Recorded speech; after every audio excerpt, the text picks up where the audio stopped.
वातावरणामुळे 3 ते 4 दिवस उन्हापासून दिलासा दिल्यानंतर उन्हाची काहिली पुन्हा वाढली। आकाशातून ढगांची गर्दी हटताच उन्हाळ्याच्या झळा तीव्र झालेल्या आहेत। पाऱ्यानं पुन्हा उसळी घेतल्या। ढगाळ वातावरणात 30 अंशांच्या खाली घसरलेला विदर्भातील पारा 2 दिवसात पुन्हा 10 ते 14 अंशांनी उसळी घेत 40 अंशांवर पोहोचलाय। मुंबईत सध्या असह्य उकाडा सहन करावा लागत असून पुढील 2 ते 3 दिवस हीच परिस्थिती कायम राहण्याचा अंदाज प्रादेशिक हवामान खात्यानं व्यक्त केलाय।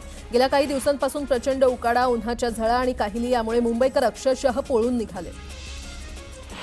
अवकाळीचा प्रभाव ओसरताच विदर्भात पुन्हा उन्हाचे तीव्र चटके जाणवू लागलेत। रविवारी कमाल तापमानानं आणखी उसळी घेत 44च्या दिशेनं झेप घेतली। कोकणात उष्ण आणि दमट हवामानाची शक्यता असल्यानं येलो अलर्ट देण्यात आलाय।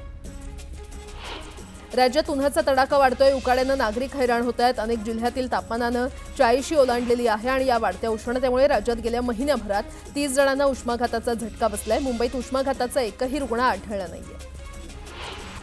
यावर्षीच्या मान्सूनचा अंदाज हवामान खात्यानं जाहीर केलाय। यावर्षी हवामान विभागानं यंदाच्या नैऋत्य मोसमी पावसाच्या हंगामात अल निनोची शक्यता फेटाळून लावली आहे। मुंबईला पाणीपुरवठा करणाऱ्या 7ही धरणातील पाणीसाठा वेगानं कमी होत असून सध्या या धरणात मिळून 33% पाणीसाठा शिल्लक आहे। पाऊस पडेपर्यंत हे पाणी पुरणार नसल्यामुळे मुंबई महापालिका प्रशासनानं आधीच राज्य सरकारकडे राखीव साठ्याची मागणी केली आहे। जळगाव जिल्ह्यामध्ये गेल्या वर्षी सरासरीपेक्षा 120 पाऊस झाला। मात्र आवर्तनातून पाण्याचा वारेमाप वापर आणि उष्ण वातावरणामुळे बाष्पीभवनाचा वेग मोठ्या प्रमाणात वाढलाय। अजून 3.5 ते 4 महिने शिल्लक जलसाठा पुरवण्यासाठी जिल्हा प्रशासनाला कसरत करावी लागणार आहे। गेल्या काही दिवसांमध्ये गगनाला भिडलेले सोने चांदीचे भाव अखेर ट्रम्प इफेक्टनं कोसळलेले आहेत। नागपुरात एप्रिल महिन्यात केवळ 5 दिवसात चांदी किलोमागे जीएसटी विना 12,400 रुपयांनी घसरली आहे, तर 10 ग्रॅम शुद्ध सोनं 2,300 रुपयांनी घसरलेलं आहे। जानेवारी ते मार्च 2025 या 3च महिन्यांच्या काळात सोन्याच्या किमतीत तब्बल 17,000पेक्षा अधिक वाढ झाली आहे। अमेरिकेचे अध्यक्ष डोनाल्ड ट्रम्प यांनी लादलेल्या प्रतिपूर्ती शुल्कामुळे जागतिक बाजारपेठेबरोबरच शेअर बाजारावर देखील परिणाम झाला आणि त्यामुळे गेल्या 3 दिवसात सोने दरात 2,700 रुपयांनी घसरण झाल्यानं ग्राहकांना काहीसा दिलासा मिळाला आहे। गोव्यामधील वास्को द गामा येथून ते बिहारमधील मुझफ्फरपूर इथे साप्ताहिक एक्सप्रेस चालवण्याचा निर्णय घेण्यात आलेला आहे। या रेल्वे गाडीला कल्याण, पनवेल, रोहा, चिपळूण, रत्नागिरी आणि सावंतवाडी इथे थांबा असल्यानं कोकणवासियांसाठी ही रेल्वे गाडी फायदेशीर ठरणार आहे। देशातील साखर हंगामाची आकडेवारी समोर आली आहे। सलग 3 वर्ष साखर उत्पादनात आघाडीवर असलेला महाराष्ट्र चालू हंगामात मात्र पुन्हा पिछाडीवर पडलाय। यूपीमधील 87 लाख टन साखर निर्मिती झाली असून अद्यापही 48 कारखाने सुरू आहेत। देशातील कापसाचं उत्पादन 60 लाख गाठीवर घटल्यानं कापूस आयात करावा लागतोय। या पार्श्वभूमीवर उत्पादन वाढीसाठी केंद्र शासनानं कापूस तंत्रज्ञान मिशन सुरू केलं असून राज्यातील अकोला, परभणी आणि राहुरी कृषी विद्यापीठात यावर संशोधन करण्यात येणार आहे। राज्यातील बाजार समितीमध्ये 21,000 क्विंटल कांद्याची आवक झाली। यात अहिल्यानगर बाजारात उन्हाळ कांद्याची 12,000 क्विंटल अशी सर्वाधिक आवक झाली। कांद्याला कमीत कमी 1,000 रुपयांपासून 1,400 रुपयांपर्यंत दर मिळाला। पिकांचा उत्पादन खर्च आणि उत्पन्न याचा ताळेबंद अलीकडे जुळत नसल्यानं शेती बेभरवशाची होते आणि त्यातच यंदा कपाशीच्या BG2 पाकिटाची रुपयांनी 27 दरवाढ झाली आहे। जिल्ह्यामध्ये यंदा 15 लाख पाकिटं लागण्याची शक्यता आहे। त्यामुळे उत्पादन खर्च किमान 5.55 कोटींनी वाढतो आणि त्या तुलनेत कापसाला भाव मिळत नसल्यानं शेतकऱ्यांचं गणित बिघडलंय। 1 मे पासून तांदळाच्या निर्यातीसाठी केंद्र सरकारकडून नवीन टॅरिफ लाईन सिस्टम लागू केली जाण्याची शक्यता आहे। वाणिज्य मंत्री जितेंद्र प्रसाद यांनी संसदेमध्ये ही माहिती दिली आहे। केंद्र सरकार नवीन टॅरिफ लाईनसाठी ही प्रणाली तांदूळ आधारित प्रक्रियेच्या आधारावर तसंच GI टॅग असलेल्या बासमती तांदूळ आणि इतर जातींच्या आधारावर लागू होणार असल्याचं ते म्हटलं। रत्नागिरीमध्ये हवामानातील सातत्यपूर्ण बदलाचा परिणाम आंबा पिकावर होतोय। त्यामुळे हवामानातील बदल हेच हापूसवरील नवं संकट आहे। यावर्षी एकूणच आंबा उत्पादन 30 ते 35% होतं। त्यातच अवकाळी पावसाचा फटका बसल्यानं जेमतेम 20 ते 25% आंबा हातात येईल असं चित्र आहे।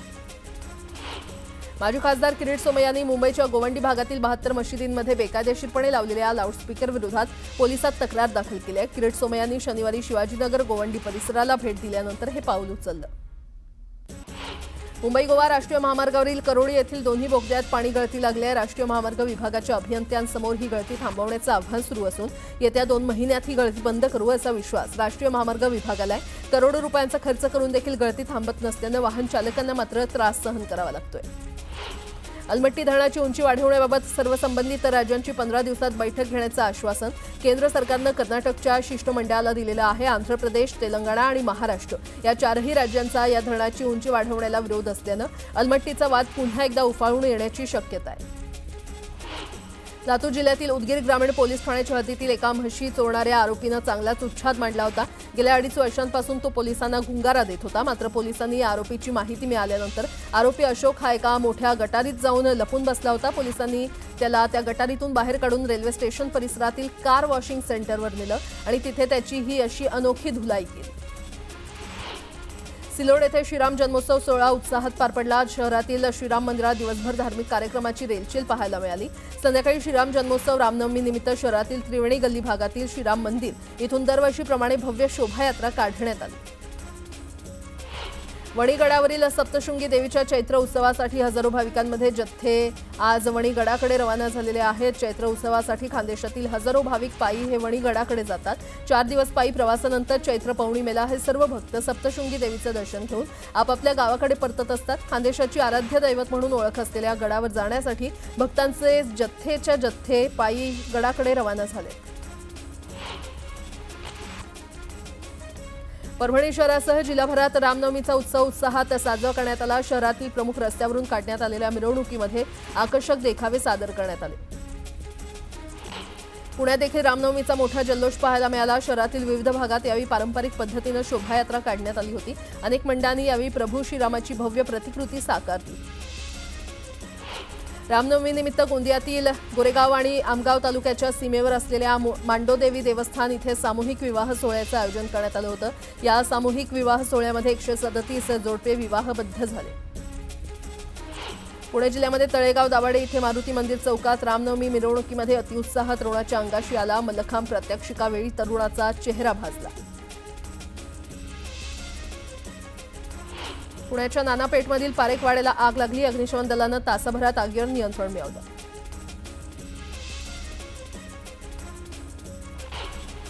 मुंबईसह MMR मध्ये मेट्रोचं जाळं उभारलं जात असून त्याच्या संचलनासाठी मोठ्या प्रमाणात विजेची आवश्यकता आहे. मात्र सर्वच वीज कंपन्यांमध्ये मेट्रोला वीज पुरवण्यावरून मोठी स्पर्धा रंगणार असल्याचं चित्र आहे. त्यामुळे आता मेट्रोला कुणाची पॉवर मिळणार याकडे सगळ्यांचं लक्ष लागलंय. प्रीपेड स्मार्ट मीटर बसवण्यासाठी केंद्र सरकारनं राज्याला 31 मार्च 2026 पर्यंत मुदत दिली आहे. या कालावधीमध्ये ते पूर्ण करणं अशक्य असल्यानं नवीन वेळापत्रक 3 महिन्यात सादर करण्याचे आदेश राज्य वीज नियामक आयोगानं महावितरण कंपनीला दिले. म्हाडाच्या कोकण मंडळानं पंतप्रधान आवास योजनेअंतर्गत सर्वसामान्यांसाठी उभारलेली हजारो घरं विक्री अभावी पडू नयेत. ती गिरणी कामगारांना उपलब्ध करून देता येतील का याबाबत म्हाडाकडून चाचपणी सुरू आहे. गिरणी कामगारांना किती किमतीत ती घरं द्यावीत याबाबत म्हाडाकडून विचार सुरू आहे. पावसाळ्यात वृक्ष उन्मळून पडणं, फांद्या तुटणं या घटना घडू नयेत यासाठी झाडांची पद्धतशीर छाटणी करण्यासाठी उद्यान खात्यानं कंबर कसली आहे. यासाठी कामगारांना वृक्ष छाटणी संदर्भात विशेष प्रशिक्षण देण्यास सुरुवात झाली आहे. आतापर्यंत 6 परिमंडळातील कामगार आणि कर्मचाऱ्यांना प्रशिक्षण देण्यात आलेलं आहे. रिझर्व्ह बँक ऑफ इंडिया या आठवड्यात आपल्या चलनविषयक आढावा बैठकीत पुन्हा एकदा रेपोमध्ये 0.25% कपात करू शकते. महागाई कमी झाल्यामुळे मध्यवर्ती बँकेला व्याजदरात कपात करण्यास वाव आहे. दीनानाथ मंगेशकर रुग्णालयानं पैशांअभावी उपचारास नकार दिल्यानं गर्भवतीचा मृत्यू झाल्याचा दावा करण्यात आला. या प्रकरणी राज्याच्या आरोग्य विभागानं चौकशीसाठी नेमलेल्या समितीनं गर्भवतीच्या घरी जाऊन रविवारी तिच्या नातेवाईकांचे जबाब नोंदवले. दरम्यान या प्रकरणी समितीनं प्राथमिक अहवाल आरोग्य संचालकांकडे पाठवला असून अंतिम अहवाल लवकरच सादर केला जाणार आहे. पंतप्रधान नरेंद्र मोदी थायलंड आणि श्रीलंका दौऱ्यावरून पुन्हा भारतात परतले. ते श्रीलंकेहून थेट तामिळनाडूतील रामेश्वरम इथे पोहोचले होते. यावेळी त्यांनी विमानातून रामसेतूचं दर्शनही घेतलं. यासंदर्भात त्यांनी स्वतः माहिती दिली असून त्यांनी रामसेतू दर्शनाचा एक व्हिडिओ सोशल मीडिया प्लॅटफॉर्म Xवर पोस्ट केलाय. महाराष्ट्र लोकसेवा आयोगानं माहिती आणि जनसंपर्क महासंचालनालयाच्या उपसंचालक आणि वरिष्ठ सहाय्यक संचालक पदासाठीच्या परीक्षेच्या वेळापत्रकात पुन्हा सावळा गोंधळ केल्याचं दिसतंय. तिन्ही पदांच्या परीक्षा एकाच वेळी होणार आहेत आणि त्यामुळे परीक्षार्थींमध्ये संभ्रमाचं वातावरण आहे. महाराष्ट्र लोकसेवा आयोगाच्या कार्यपद्धतीवर परीक्षार्थी नाराज आहेत. महाराष्ट्र लोकसेवा आयोगाची जाहिरात डिसेंबर 2023 मध्ये आल्यावर ही परीक्षा डिसेंबर 2024 मध्ये झाली. मात्र आर्थिक मागास प्रवर्ग आणि सामाजिक आणि शैक्षणिक मागास प्रवर्गाच्या परीक्षार्थी संभ्रमात आहेत. नेमका कोणत्या आरक्षणाचा लाभ घ्यायचा याबाबत परीक्षार्थींच्या मनात शंका आहे. छत्रपती संभाजीनगर महापालिकेमध्ये 2000 कंत्राटी कर्मचारी भरण्यात आलेत. अनेक ठिकाणी गरज नसतानाही कंत्राटदारांची भरती करण्यात आली. 2 वर्षात कंत्राटदारांच्या पगारात 15,000ची वाढ करण्यात आली आहे. मात्र हा पगार कर्मचाऱ्यांपर्यंत पोहोचलाच नसल्याची बाब उघडकीस आली आहे. बाराखडी काढली नाही म्हणून विद्यार्थ्यांना 100पेक्षा अधिक उठाबशा काढायला लावण्याचा प्रकार पालघरच्या वसई तालुक्यातील शासकीय आश्रमशाळेत घडला. या शिक्षेनंतर विद्यार्थिनीची प्रकृती खालावली असून तिला रुग्णालयात दाखल करण्यात आलं. दरम्यान शिक्षकांवर कारवाई न केल्यास सामाजिक कार्यकर्त्यांकडून आंदोलनाचा इशारा देण्यात आला. पुण्यातील दीनानाथ मंगेशकर रुग्णालयामध्ये भाजप महिला आघाडीकडून आंदोलन करण्यात आलं होतं. या घटनेवर भाजप खासदार मेधा कुलकर्णी यांनी पक्षाचे शहराध्यक्ष धीरज घाटे यांना पत्र लिहून नाराजी व्यक्त केली आहे. वाढतं तापमान आणि अवकाळीच्या पावसामुळे उत्तर पुणे जिल्ह्यातील कांदा उत्पादक शेतकरी संकटात सापडलेत. काढणीला आलेला कांदा खराब होतोय आणि अशातच मजूर मिळत नसल्यानं शेतकऱ्यांच्या चिंतेमध्ये वाढ झाली.